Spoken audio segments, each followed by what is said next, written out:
In this video, I will show you 5 more secret Excel shortcuts to help you work faster. Here's the first shortcut. Press Shift plus F11 to insert a brand new worksheet instantly. Now the second shortcut. Press Ctrl Shift plus semicolon to insert the current time into a cell instantly. Here's the third shortcut. Press Ctrl A to select the entire worksheet in one go. Now the fourth shortcut. Press Ctrl 0 to hide a column.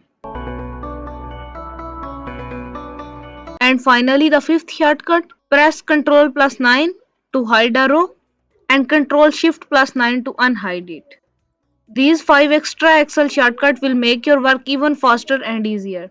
Try them out and subscribe for more Excel tips. Thanks for watching.